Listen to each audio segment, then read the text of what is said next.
We are talking San Francisco 49ers against Denver Broncos, winners and losers, who took advantage of key opportunities, the backup quarterback situation, and Robert Saleh's return. We're talking about all that and more right here, Locked on 49ers.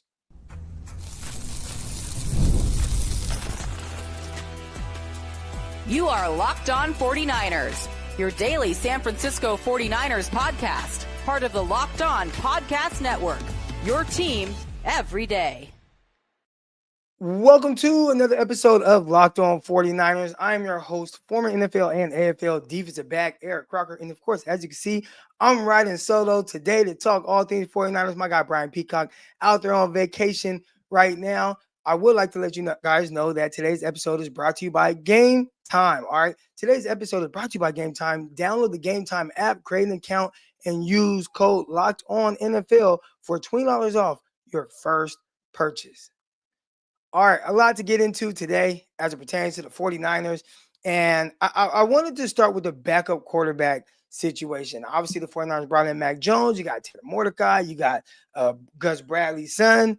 And what is a backup quarterback there for? I think it's awesome, especially when you see how the 49ers have had backup quarterbacks and how valuable they've been. Some guys playing better than others. We saw kind of a dip last year as it pertains to Hobbs and who was the other guy?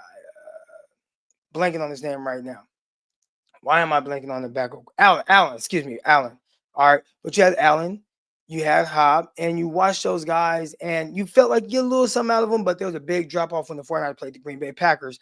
I mean, that was just, that was a tough game to watch. Now, this season, Mac Jones, you're expecting maybe a little bit more out of him, and you were thinking that maybe this could be some sort of an opportunity for him to kind of go into the 49ers rehab. We've seen that with other guys, the Nick Mullins. We've seen it with Sam Darnold and some of these guys where they come to the 49ers, and obviously Nick Mullins signed by the 49ers as an undrafted free agent.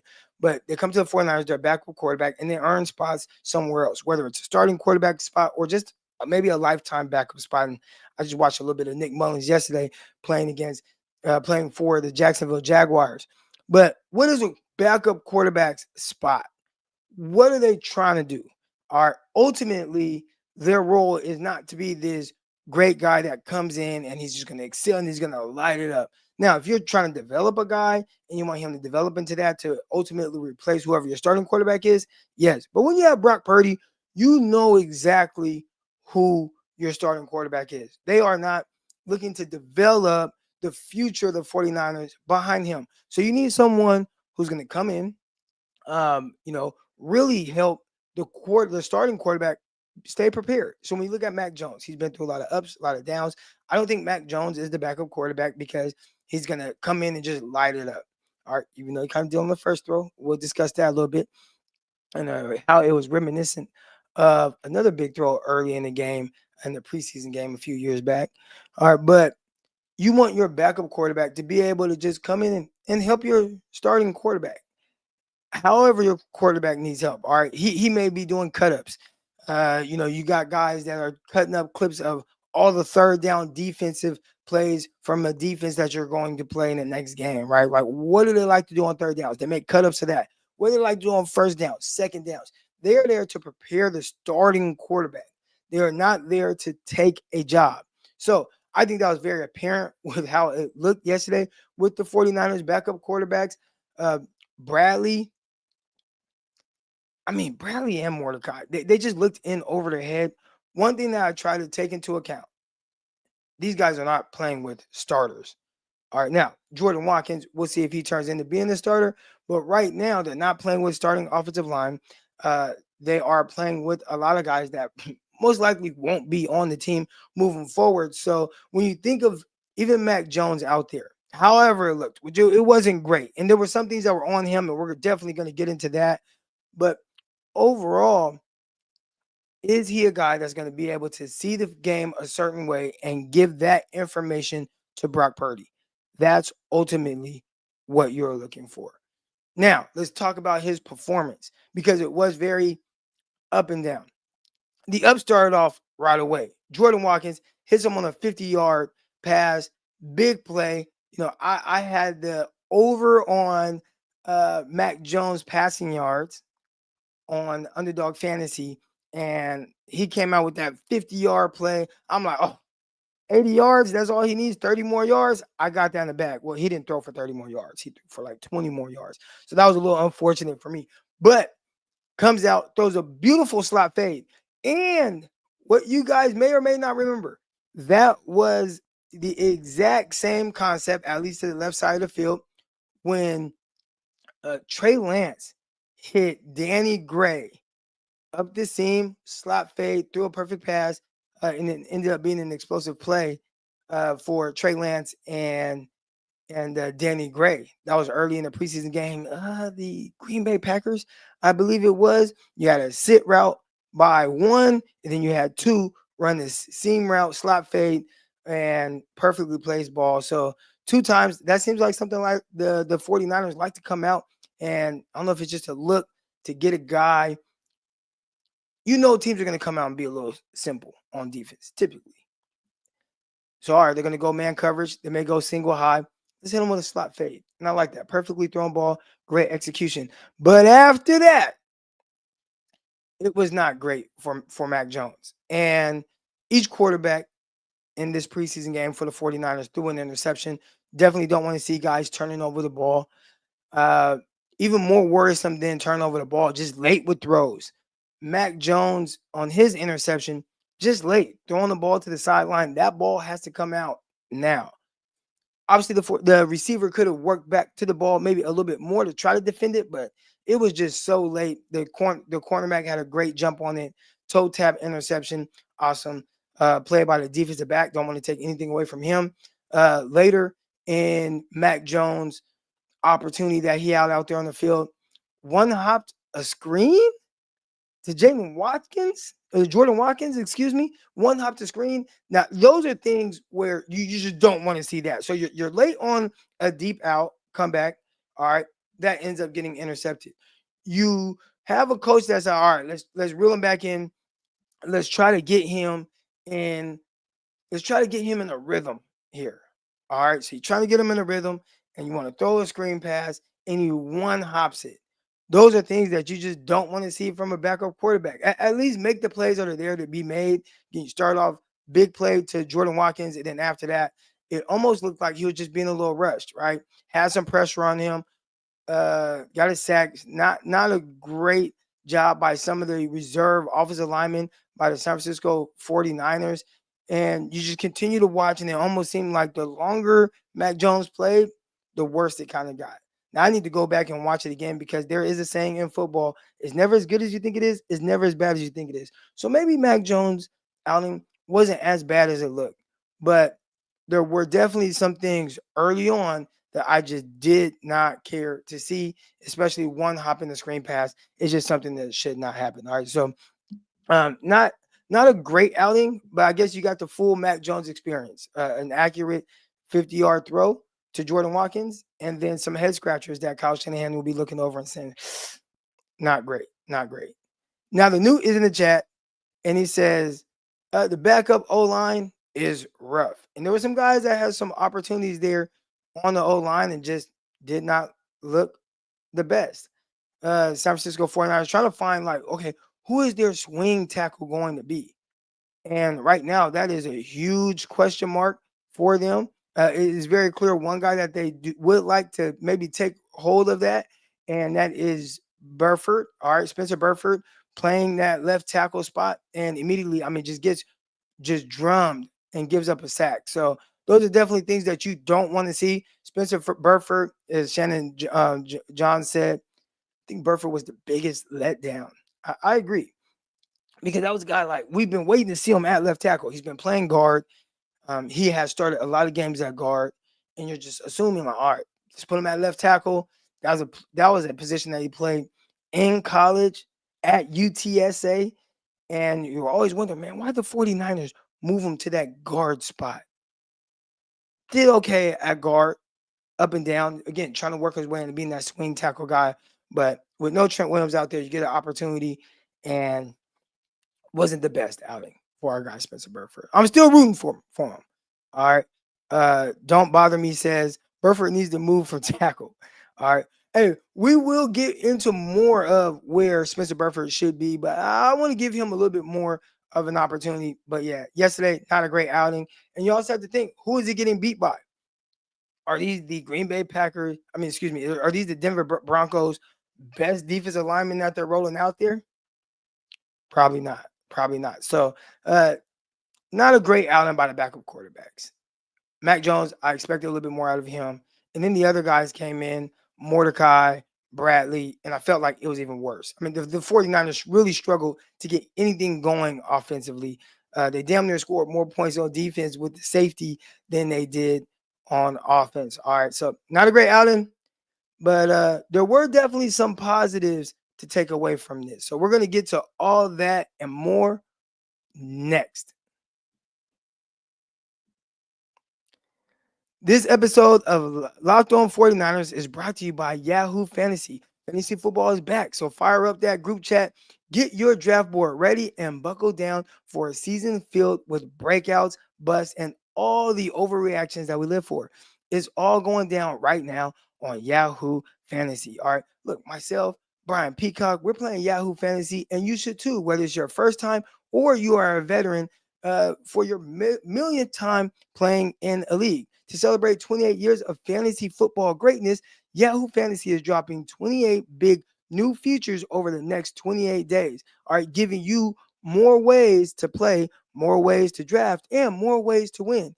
It all begins August 1st, all right, 4th, excuse me. So, hey man, we're already there. Stay tuned and get started in creating a joining your Yahoo Fantasy Football League at yahoofantasy.com/lockedonnfl. That's yahoofantasy.com/lockedonnfl. And let's make this fantasy season the best one yet. All right. We got Theo in the chat says Crocky with the ad read. Hey, y'all know that's not really my thing. That's Brian Peacock. Peacock got the voice for it. He's been amazing with this. So if there's anything I miss with having Peacock, is reading the ad reads. All right. He's great at that.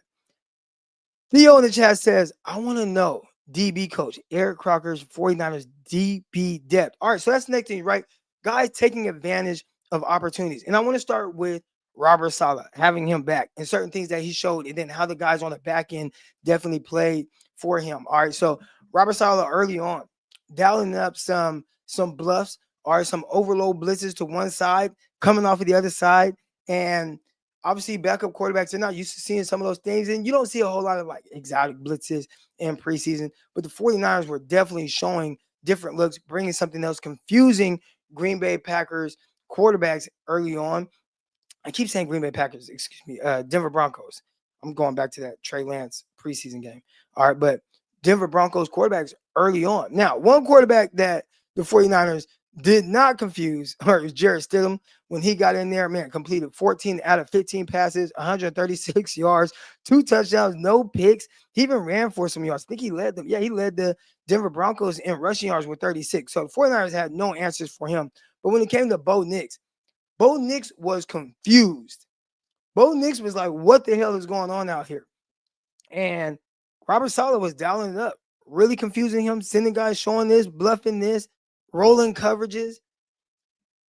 And I saw a lot of people's excitement on social media, really excited about what they were getting from him. Right? Like, all right, this is why you brought Robert Saleh back. Now, I think everybody just thinks you brought him back because of his just bravado on the sideline. He's a big rah type guy. You knew the players were going to buy into that. They've been missing that. Didn't quite have that with Steve Wilkes. Didn't quite have that with Nick Swanson. But now you get that back with Robert Saleh, and they definitely are taking that on. They did have that with D'Amico Ryans. All right, they did have that on D'Amico Ryans. Now, Steve O in the chat says Tisk Saleh blitzing a lot in preseason, a no. All right, so Denver blitzed back, and we seen nothing on offense. He was trying to make up for failing as a head coach. I don't know if he was trying to make up for failing, but again, sometimes in preseason, you just want to see certain things. And you get to learn from it, right? Yeah, you don't see a whole lot of blitzing in preseason. Hell, I'm coaching in the scrimmage this upcoming Friday, and we won't blitz at all. All right, we're going to keep it very vanilla. You're not trying to, kill the opposing quarterback, but you want to see, man, what do my guys do in coverage? How are they playing this? How are they playing that? How do they react to this? I think with Robert Saleh is just some of these looks and designs that I've drawn up. Maybe some of them are new. How will they play out in a live setting? And he's doing this without his live guys, right? I mean, his main guys. There's no, Fred Warner or Nick Bosa. Those guys aren't out there. But either way, I thought that the looks that he was trying to get, I think it played out very well. Jacob in the chat says this is happening a lot in preseason as time goes on. And maybe that's why people are less likely to play some of their starting guys. Because, hey, man, you're going to dial up these exotic blitzes. I'm just not going to have my guy out there. But I felt the energy back at all levels for the San Francisco 49ers, including on the back end. So right away, there was a guy that just jumped out to me. And you guys could correct me if I'm wrong if you've seen this, but I thought Sigle was all over the place. All right. San Francisco 49ers rookie Marques Sigle out of Kansas State. He was a missile. He was flying around. He was hitting guys. He was, solid in coverage. There were a lot of things that I really like to see out of Siegel's game. Rocking that number 36. He's a guy that may have to have a big role early on. Like the 49ers at the safety position, I don't think anything is super solidified. You got Malik Mustafa, who's out on an injury, recovering from somewhat of an ACL injury, whatever they had to do to go in there and clean up. So he's recovering from that. All right. Who are your other safeties that the San Francisco 49ers have right now? You look at some of them, and I still don't see these guys that, Jair Brown.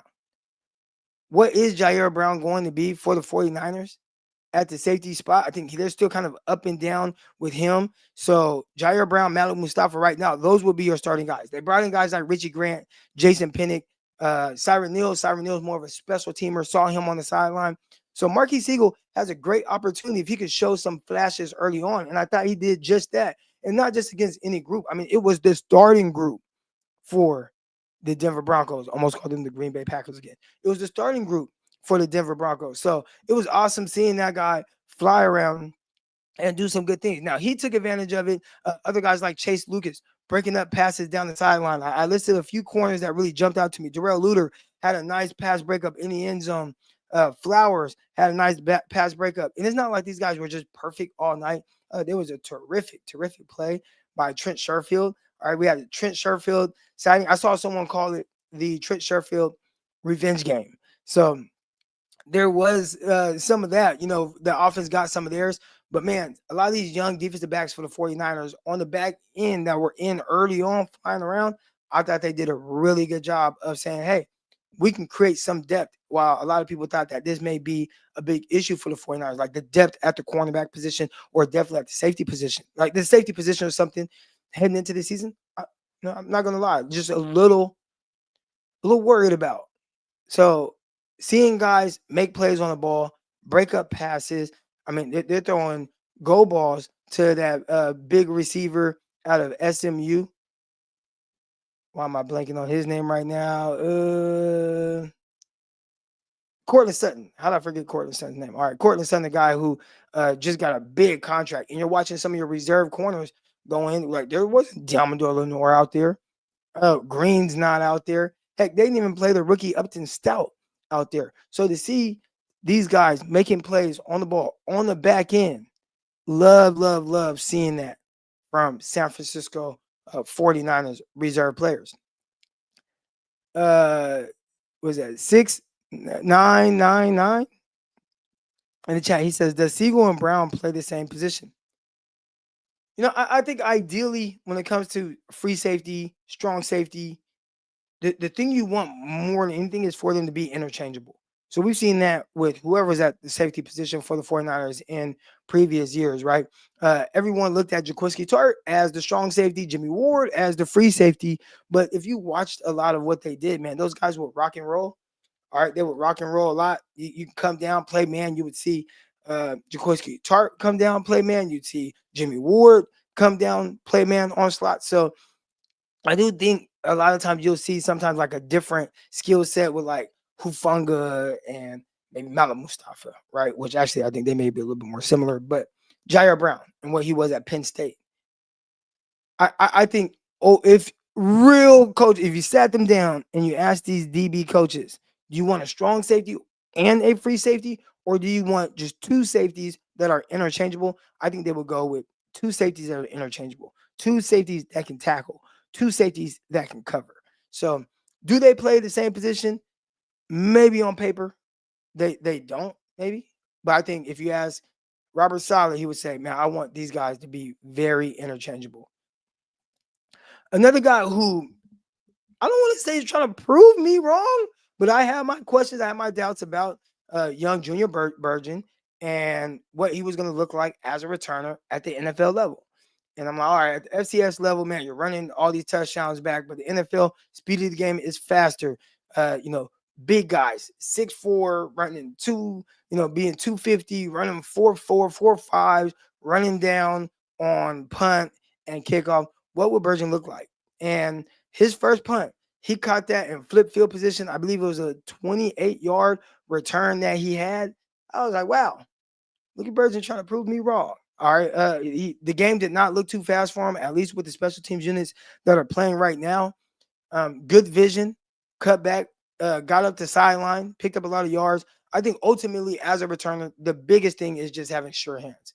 And he caught that. I don't even know if he was looking at the gunners and guys were coming, but he caught that, looked comfortable, flipping field and getting upfield to pick up a big gain. So I thought that was awesome. He had a couple of returns on kickoff returns, nothing too special there, but that punt return, that's huge value because a 10-yard return is good. If a team punts the ball to about the 12-yard line, you get 10 yards, man, you really help them get your team from being backed up. Start the drive on the 22-yard line. Awesome. Man, they punt the ball to about the 12 and you get 28 yards. Now all of a sudden you're taking the snap on what the 40-yard line. You flip field position. So even if you don't even get a first down, now you're able to punt the ball and potentially get inside the 10. So I think there's huge value when it comes to Junior Bergen and his ability as a punt returner. And if he's going to make this 49ers team, that's exactly how he's going to make it. That's exactly how he's going to make it.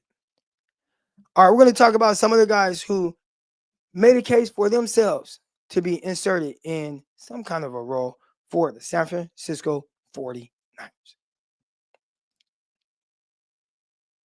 All right, this episode is brought to you by Gametime, and we've all been there, right? Logging on early, waiting forever for concert tickets to go on sale, only to lose your spot for a show that you've been dying to see. You got live music, making memories, not dealing with the stress of ticket shopping. That's why you go to Gametime. All right, Gametime makes concert tickets faster and easier than ever. Prices actually drop as it gets closer to showtime, and you can save up to 60% off with their killer last minute deals. All right, now this is kind of I would do this a lot for 49ers game. Wait till the last minute, but sometimes they actually even end up being more expensive. So Gametime, they eliminate that and you can get them a little bit cheaper. Are you tired of endless scrolling trying to find the best deal?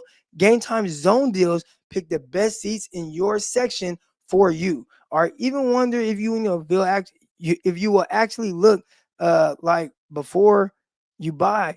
Or the app shows you a panoramic seat view. So, they're going to go out there. You're going to look, okay, where do I want to sit? You can click on it and they're going to show you a great view of that. All right. So take the guesswork out of buying concert and show tickets with Gametime.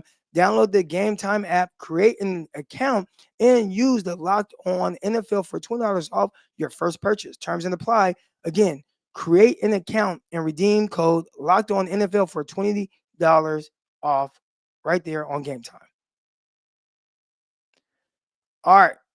Some other guys, and we're going to get to the chat right now. Khalil Davis, first of all, I'm butchering these ad reads, man. Where's Peacock? All right, I need him back. But we're going to get it together while he's out there on vacation. Khalil Davis, he stepped up bigger than expected at defensive tackle. I liked how he looked. Really liked how he looked with the bull rushes, man. Putting guys right into the lap of quarterbacks, being able to get a sack in that way. That was really awesome to see. That was really awesome to see. And this is a guy who I don't want to say has been written off, but I don't think we had the highest expectations on what Khalil Davis may bring, but that was a really good job getting that sack there. Our Sebastian Valdez, I see his name in the chat right now. He got a half sack, so that was definitely awesome to see as well. All right, in the chat says, I won't lie, the Niners in the preseason and practices they have with the other teams. All right, they always get destroyed always with Kyle. I don't want to say all. Yeah. I'm thinking the past years, the Vikings, I think they got the better of the 49ers. The Chargers, I think they got the better of the 49ers. The Broncos, definitely this time, I think they got the better of the 49ers. 49ers have a lot of older guys, maybe guys sitting out a little bit, right? When the 49ers practiced against the Denver Broncos, I don't believe Trent Williams practiced against them. So they're sitting out guys. They got some older guys. Maybe that contributes to the 49ers maybe not looking the best during some of these joint practices. That could be it. All right. But ultimately, it's about some of the younger guys and them making opportunities for themselves. All right. Now, one guy who was another guy who's kind of up and down a little bit. Say Nick Martin. Nick Martin out of Oklahoma State. We all know this is a guy that is a speedster. This is a guy that is a missile. He's flying around. And he had an open field tackle on the screen. And I was like, whew, look at that. I actually showed my athletes that play. I'm like, man, look at this guy. Look at this linebacker. Look how he's flying to the ball. And then the very next play, he just looked stiffer than the board. He was going up to make a tackle. He's kind of flying in. The pass catcher gave him a little move, and it just broke him down. Like he didn't even touch him. So that was one instance of a missed tackle. He had a few missed tackles. So maybe just getting him to be a little bit more under control. I think these are things that you see sometimes with some of these young guys that went fly around. They're super amped up. And I think we saw this a little bit with Dre Greenlaw early on. One of the big knocks on Greenlaw early on was, he misses too many tackles. Well, he cleaned that up. And now he's one of the best linebackers in the NFL. And Nick Martin flying around. You love to see it because when it looks good, it looks good. But also, you got to be a little bit more under control. We saw that with D. Winters early in his career as well. Flying around, just boom, boom, heat-seeking missile. And then he just randomly would miss tackles. So, Nick Martin, I'm not hitting the panic button. All right, Gibson in the chat says, Nick Martin had a lot of missed tackles. He did. He did. Miguel in the chat said, Nick Martin can't wrap up to save his life. I think these things, as he sees himself on film and understands how he has to play a little bit more under control, I think he'll fix those things. Jacob in the chat says, realistically, the bad drafts between 2000 and 2023, 2020 and 2023, and some bad personnel decisions, all of these mistakes came to a head in the 2024 season. This wasn't going to be fixed in one offseason. Yeah, and they found some gems in some of those drafts and got some guys that definitely are participating still to this point. They got a lot of guys that I feel like are starters in that, but you're missing the heavy hitters, right? Like you're missing the stars. And some of those guys are playing positions where maybe you couldn't quite retain them. Think of a guy like Talanoa Hufanga, who was on the other side of the field, and watch him running down there. He was the one that was chasing Jordan Watkins down the sideline. So and he obviously was an all-pro before his injuries. It's tough, man. When you when you use 3 first round picks on one person and you just don't get anything out of it. You got 4 starts out of that, traded him away, end up getting a 4th round pick in return. That's not ideal. And that really hurts you. And then they turned around and used a 2nd, 3rd, 4th round pick, maybe even a 5th round pick on Christian McCaffrey. So those were a lot of opportunities for the 49ers between using 3 first round picks on the guy and a 3rd round pick, and then a 2nd, 3rd, and 4th on Christian McCaffrey. I think that alone right there, aside from the bad personnel decisions or mistakes and all that, it was that where if you were able to get 3 starters out of that, you would be in a better position. I think they've covered up well. Yeah, you had the bad season last year. I don't attribute it to just poor drafting or anything like that. To me, it was an injury-riddled season. Guys were hurt. And you would have liked to see the 49ers be able to, try to overcome that a little bit, and they just couldn't. It was just a little too much. Because on top of just being hurt, it was being hurt, and it was the emotional aspect of things that were happening off of the season as well. So I think Yes, if you're just trying to correct every single mistake that the 49ers made during that time, no, that's not going to happen in one offseason. But can you start to piece those things together? And getting guys like CJ West, who I think he did a good job moving guys off the spot. You got Collins. Let's see what he ends up being. I didn't see much from a pass rush standpoint, but bull rushing and moving pockets. We'll see if he can continue to just be that and be good in the run game. Nick Martin, can he develop into a starting linebacker? And even if he doesn't, can D Winters? And if D Winters does, I mean, that's a guy who's a late round draft pick that turned into another starter. So 49ers are trying to piece this thing together, but not hitting on early draft picks because you kind of lit them on fire with the whole Trey Lance trade. Not ideal. Frisco in the chat says, as a fan, you want your team to go 20-0. Realistically, this season and next has to be about developing the young players. Yeah, I think every year has to be about developing young players because you're always going to lose players. But the 49ers, if you ask them, I think they feel like they're in a great place, especially offensively, because for everything that the defense is going through, and this is why you pay Brock Purdy the big bucks. For everything that the defense is going through, you still have George Kittle. You still have Christian McCaffrey. You still got Trent Williams. All right. You still have Ricky Pearsall, who's a first-round pick, a guy like Juwan Jennings. All right. Brandon Ayuk coming back from injury.